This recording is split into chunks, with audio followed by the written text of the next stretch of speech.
JKN, selamat datang di podcast Pojok Bersinar, berbagi inspirasi dan narasi. Kali ini kita kedatangan bintang tamu yang sangat bersinar. Halo Mbak Nanda dan Mbak Mita. Halo Adel. Selamat datang di Pojok Bersinar ya. Mungkin boleh disapa dulu nih dulur JKN yang sedang nonton hari ini. Halo dulur JKN, perkenalkan saya Nanda, petugas pemeriksa. Halo, saya Mita, staf administrasi pemeriksa. Oke, kali ini kita kedatangan dua petugas pemeriksa ya. Nah, kalau boleh tahu nih, apa aja sih Mbak tugas dari petugas pemeriksa itu? Jadi kalau petugas pemeriksa itu kita kan melakukan pengawasan dan pemeriksaan kepatuhan gitu ya. Jadi kita itu berkoordinasi sama fungsi terkait, misalnya fungsi penagihan untuk memastikan apakah badan usaha kita itu patuh. Terus kalau seandainya ada indikasi ketidakpatuhan, kita melakukan kegiatan pemeriksaan. Nah itu serangkaian kegiatan untuk mengolah data informasi untuk menguji kepatuhan si badan usaha itu. Kepatuhan ya. Iya. Untuk objek kepatuhannya itu ada apa aja Mbak? Kalau objek kepatuhan itu ada 3. Jadi ada kepatuhan pendaftaran peserta, ada kepatuhan penyampaian data, dan ada juga fokusnya di kita, tugas pemeriksa itu adalah kepatuhan pembayaran iuran. Berarti Mbak Nanda dan Mbak Mita ini lebih fokus ke kepatuhan pembayaran iuran. Iya, ya? betul. Oke. Nah, apa aja sih upaya yang dilakukan untuk badan usaha yang tidak patuh dalam membayar iuran ya Mbak? Sebelumnya kita melakukan kegiatan pengawasan dulu ya. Kita cari tahu nih, kita koordinasi ke fungsi terkait.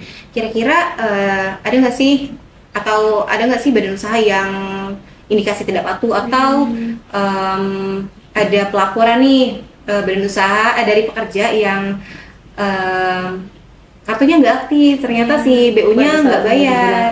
Iya. Biasanya terdapat pada saat si pekerja mau berobat misalnya seperti itu. Jadi kan pekerja itu kan nggak tahu ya disetorkan atau dibayarkan atau enggaknya sama badan usaha. Peserta tahunya dipotong ya. Dipotong bayar gitu ya, gajinya dipotong. Jadi dari pelaporan peserta itu bisa jadi terindikasi badan usaha itu nggak patuh seperti itu.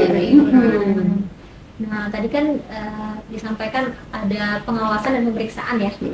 Ada nggak sih cara-cara tertentu yang dilakukan oleh petugas pemeriksa dalam melakukan pemeriksaan dan pengawasan? Iya, jadi kalau tata cara pemeriksaan sendiri itu ada 2 Del. Jadi kita ada pemeriksaan kantor sama pemeriksaan lapangan.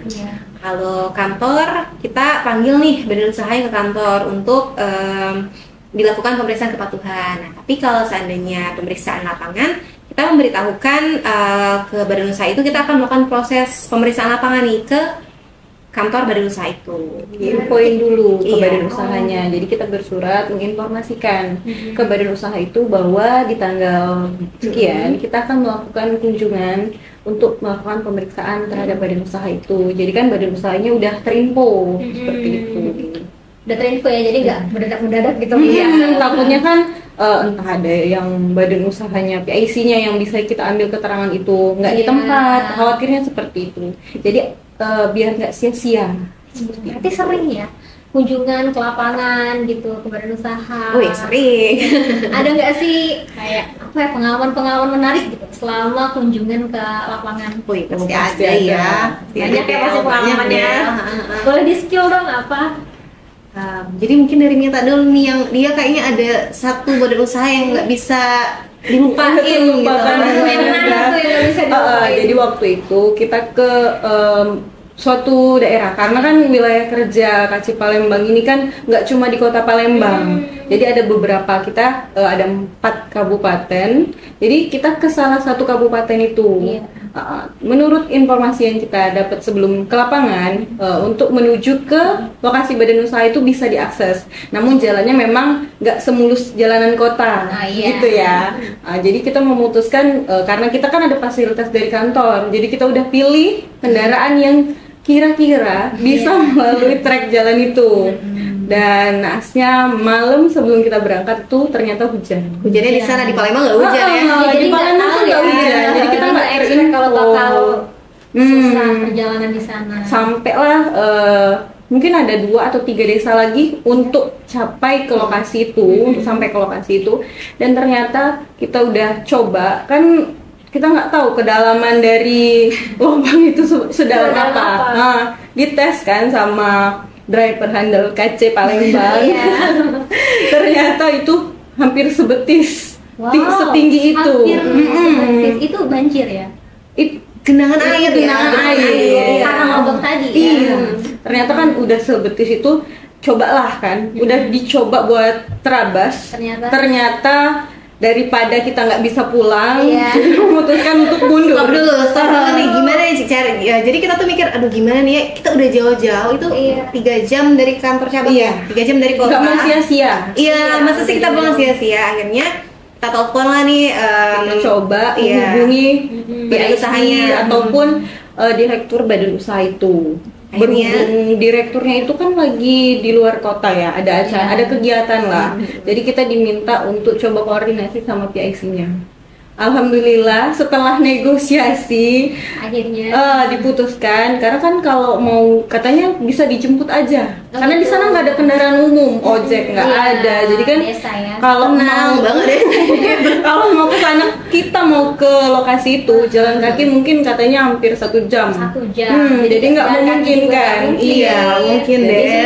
Setelah diskusi situasinya gimana? Ya, yang bersangkutan bersedia untuk menemui kita, ditanya lokasi kita di mana. Ternyata kita tuh di dekat lokasi Kades di desa itu, jadi kan mudah dicari kitanya. Jadi sepakat ketemu di sana. Alhamdulillah ya, nggak sia-sia gitu ya, jauh-jauh dari kota. Kalau nggak sampai ketemu BU-nya, capeknya.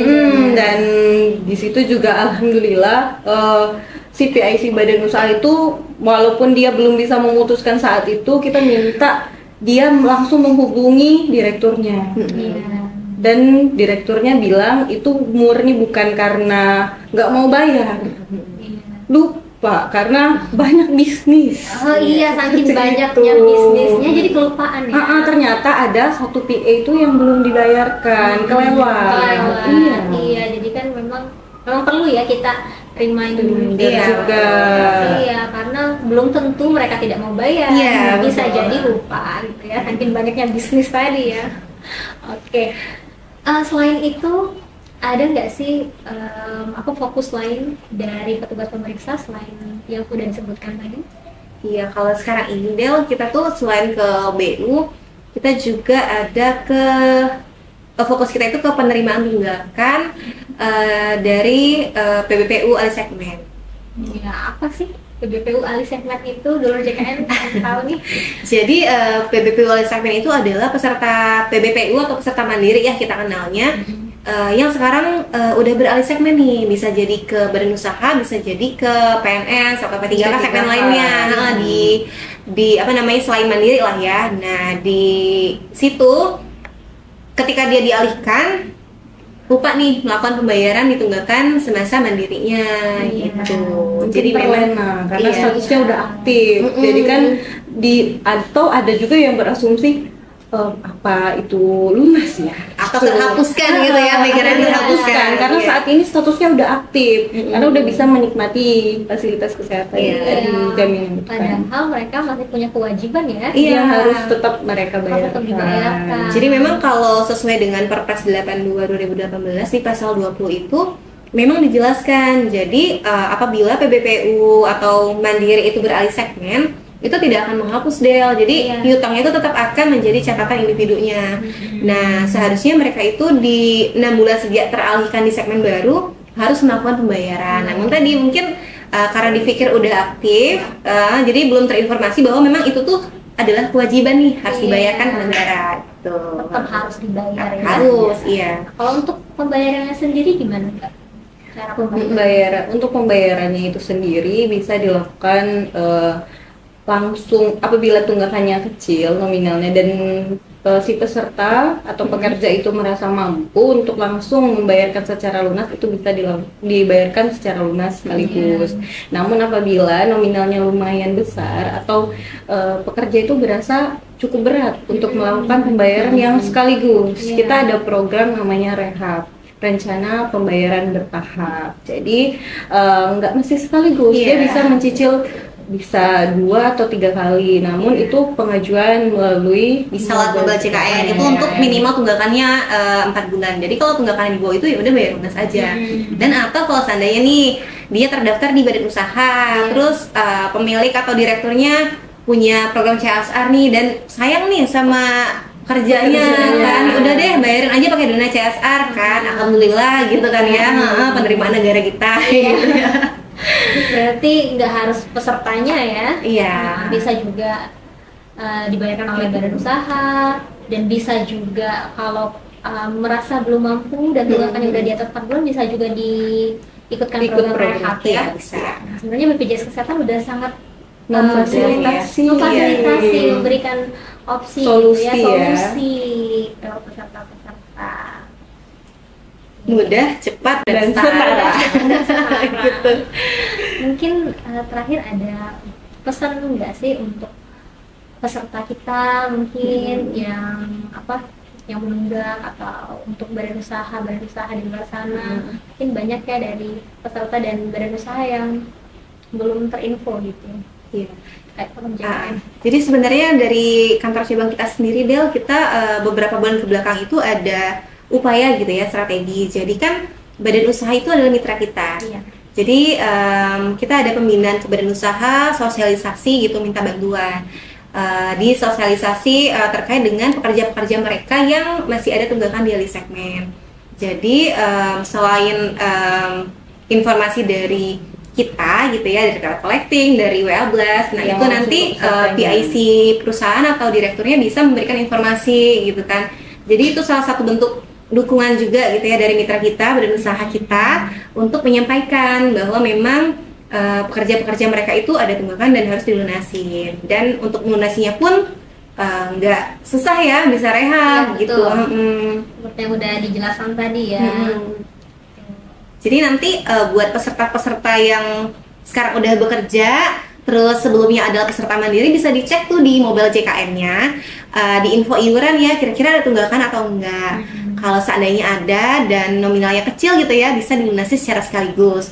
Tapi kalau seandainya nih terasa sedikit berat gitu ya, bisa mendaftar di rehab, rencana pembayaran bertahap. Ya, terima kasih banyak ya Mbak Nanda dan Mbak Mita untuk waktunya dan juga sudah berbagi inspirasi dan narasi bersama Dulur JKN hari ini. Baiklah Dulur JKN, itulah tadi perbincangan kita bersama bintang tamu yang sangat inspiratif. Sampai bertemu di episode selanjutnya. Salam JKN. Bye Dulur. Bye Dulur JKN.